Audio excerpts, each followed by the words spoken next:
¿Cómo es posible ser libre y a la vez obedecer las leyes de un gobierno? Parece una contradicción, ¿no? Bueno, esta pregunta es el centro de una obra que lo cambió todo, El contrato social de Jean-Jacques Rousseau. Hoy vamos a meternos de lleno a desentrañarla. Ok, viajemos a 1762, plena Ilustración, un momento de efervescencia de ideas, y ahí aparece Rousseau con el contrato social. Ojo, su intención no era hacer un retrato de las sociedades de su tiempo, para nada.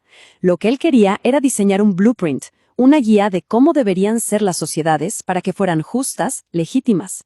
Y para empezar, nos lanza una observación que la verdad caló hondo en todo el mundo. Y ahí está, el hombre ha nacido libre y sin embargo por todas partes se encuentra encadenado. ¡Wow! Con esta frase, que es una de las más famosas de toda la filosofía, Rousseau nos mete de cabeza en su argumento central. Es una paradoja que, si lo pensamos bien, todos sentimos de alguna forma. O sea, nacemos con esta idea, este potencial de libertad absoluta. Pero la realidad es que vivimos dentro de estructuras, de reglas que nos limitan. Bien, esta es la gran paradoja fundamental. Y entonces, la pregunta del millón es, ¿cómo resolvemos esta contradicción? Pues de eso se trata toda la obra de Rousseau, de desentrañar este nudo. Aquí está la pregunta clave que lo mueve todo. Si se nace libre, ¿por qué se vive bajo la autoridad de otros? A Rousseau, fíjense, no le interesa tanto la historia de cómo perdimos esa libertad original. Él como que da eso por sentado. Lo que él le obsesiona es encontrar qué podría hacer que esas cadenas sean legítimas. O sea, ¿hay alguna manera de organizarnos en sociedad, de tener un gobierno que no termine aplastando esa libertad que, según él, nos define como humanos? Su meta, entonces, era encontrar un fundamento para la sociedad, pero uno que no se basara en la costumbre, en porque siempre ha sido así, o peor, en la fuerza bruta. No, tenía que basarse en la razón y en la justicia. Piénsenlo. Buscaba una forma de unirnos que nos protegiera a todos, pero que al mismo tiempo nos dejara tan libres como éramos antes de unirnos. Suena como un imposible, ¿verdad? Bueno, para llegar a su respuesta, primero tenía que demoler las justificaciones falsas de la autoridad, y su primer objetivo, su primer round, fue contra la idea de que el poder da la razón, de que la fuerza se justifica a sí misma. Y esta cita es clave. El más fuerte no es nunca bastante fuerte para ser siempre el señor, sino transforma su fuerza en derecho y la obediencia en deber. A ver, lo genial de esto es la idea de transformación. Rousseau nos está diciendo que gobernar a pura fuerza bruta no es sostenible, es inestable. Para que un poder perdure, el gobernante necesita algo más que miedo. Necesita que la gente obedezca porque siente que es lo correcto, que es su deber. Tiene que disfrazar la fuerza de derecho. Y esta comparación lo deja clarísimo. Por un lado, la fuerza. Es algo físico, simple. Ceder ante la fuerza es un acto de necesidad, no una decisión moral. El ejemplo clásico. Si un ladrón te apunta con una pistola, le das la billetera para sobrevivir, por prudencia, no porque pienses que tiene algún derecho a tu dinero. El derecho, por otro lado, es otra cosa. Es una idea moral, se basa en un acuerdo, en una convención. Y eso sí genera un deber, una obligación real de obedecer. Así que la conclusión es demoledora. La fuerza no crea derecho. Punto. Decir lo contrario, nos dice Rousseau, es un disparate. Porque si la fuerza fuera el fundamento del derecho, entonces el derecho cambiaría cada vez que aparece alguien más fuerte. Sería un caos total. No habría ninguna estabilidad, solo la ley de la selva.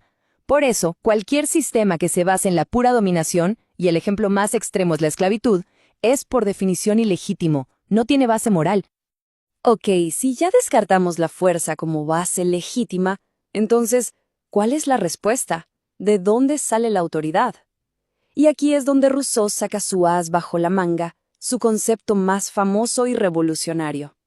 La solución es un pacto social. Pero cuidado, no es el típico contrato donde el pueblo le cede el poder a un rey. No, no, no. Este es un pacto que cada persona hace con todas las demás. Y es radical.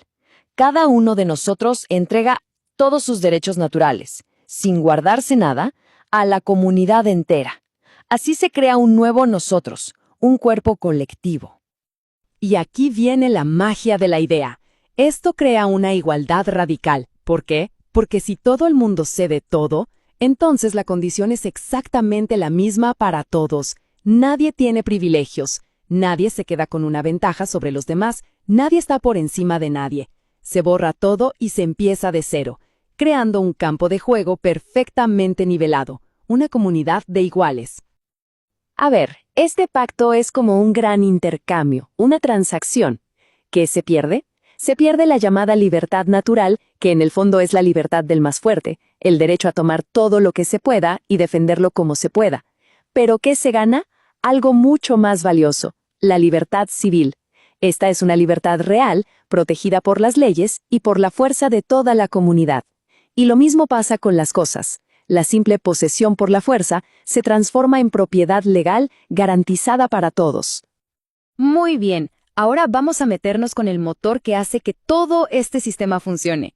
Y hay que admitirlo, es probablemente el concepto más complicado de Rousseau, pero es fundamental, la voluntad general. ¿Qué es la voluntad general o volonté générale? Ojo, no es simplemente la opinión de la mayoría en una votación. Es algo más abstracto, más profundo. Es la voluntad del cuerpo político, de esa comunidad que creamos, que siempre, por definición, apunta al bien común, al bienestar del todo. Y aquí es súper importante no confundirla con lo que Rousseau llama la voluntad de todos. La voluntad de todos es, digamos, la suma de los intereses privados de cada uno, los deseos egoístas. Es como si cada quien votara pensando solo en su bolsillo. La voluntad general, en cambio, es lo que emerge cuando los ciudadanos se preguntan qué es lo mejor para nosotros, para la comunidad. Es un cambio de perspectiva. Y por eso Rousseau afirma que la voluntad general es siempre recta, porque su único objetivo es el bien común. Y esto nos lleva a una de sus frases más polémicas, una que hace que a muchos les explote la cabeza. Rousseau dice que al obedecer la voluntad general, en realidad uno se está obedeciendo a sí mismo, porque somos parte de esa voluntad. Y por lo tanto, si alguien se desvía y no quiere cumplir la ley, la comunidad puede forzarlo a ser libre. Suena rarísimo, ¿no? Pero su lógica es, la ley representa nuestra verdadera libertad como colectivo, así que obligar a alguien a seguirla es en realidad devolverlo al camino de su propia libertad. Para que todo esto no sea tan abstracto, Rousseau le pone nombres a las cosas. Este nuevo cuerpo político que formamos tiene diferentes facetas. Cuando es pasivo, o sea, cuando recibe las leyes, lo llamamos Estado. Pero cuando está activo, creando las leyes, es el soberano. Y lo más interesante es nuestro doble papel. Somos ciudadanos cuando participamos en hacer las leyes, pero somos súbditas cuando nos toca obedecerlas. Es como si tuviéramos dos sombreros, el de legislador y el de gobernado. ¿A la vez? Bueno, sobra decir que estas ideas de Rousseau no pasaron desapercibidas. Fueron una bomba en su época.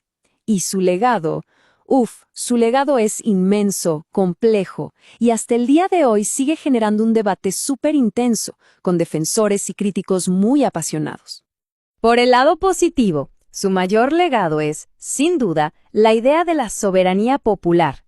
Pensemos que antes el poder venía de Dios o de la sangre, del linaje, y Rousseau llega y dice, no. El único poder legítimo es el que reside en el pueblo y en nadie más.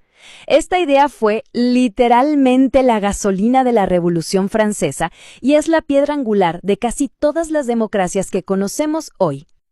Pero, siempre hay un pero. La teoría de Rousseau tiene un lado que ha preocupado a muchos pensadores. Porque, a ver, ¿qué pasa si la voluntad general decide que el bien común es oprimir a una minoría? ¿Quién tiene la última palabra para definir ese bien común? Los críticos señalan que estos conceptos como la voluntad general o esa idea de forzar a ser libre son peligrosos. Podrían ser la excusa perfecta para justificar una tiranía de la mayoría, un poder estatal totalitario que aplasta al individuo en nombre del colectivo. Y así cerramos el círculo, volvemos a la tensión del principio. La voluntad general, ¿es el camino definitivo hacia la libertad? ¿O es en el fondo un manual para la tiranía? El libro que arranca con esa imagen tan potente del ser humano naciendo libre nos deja con una pregunta que es igual de relevante hoy que en el siglo XVIII. ¿Cómo encontramos el balance justo entre la libertad individual y las necesidades del grupo? La respuesta de Rousseau, para bien o para mal, sigue en el centro de esa conversación.